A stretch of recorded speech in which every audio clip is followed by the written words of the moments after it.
बजले भात खाती हाँ केतବେଳେ किए कहले 4टा बजले भात खाती तू मु तते कहले तू एने पिठा डाक से बापाटा गलो बा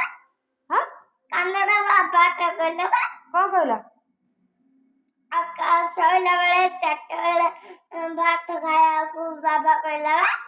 हौ तू एने चाले पिठा डालमा खाई देबो खाई दे सोई पड़बो काली सकाळा बाबा कहला तू एने पिठा एने पिठा मु तरकारी गरम करके आनुची खाई दे बाबा कौन कहला जान म करने रे कौन कहले सोई पड़ले तो सोई पड़ले 4टा बाजबो म खाइबे नी हां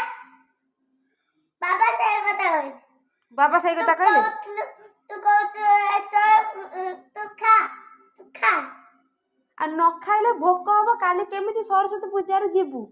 खाइला बेलको काली अच्छा बताउनु हां अच्छा बात बताउनु कोन अच्छा बात बताउनु कोन अच्छा बात बताउनु एते बात कहू तू जेने बसुनु गंजी पेंट काढी बसुनु मु खाइया को आनुची तो पई अच्छा बात उच्चा बात के बात बताउ भात खाइबू कोन मु पिठा करची पिठा खाइबू नोला के ता करते हां मु के पिठा करची तू बस सेठी खाई की शीघ्र सोई पड़ पड़िबुनी मु जगुछ सेठी कोन सेठी मु जगुछ तू बुढ़ा खेलटाटा कोन चलबे मु सेठी जगुची तू करू कि नहीं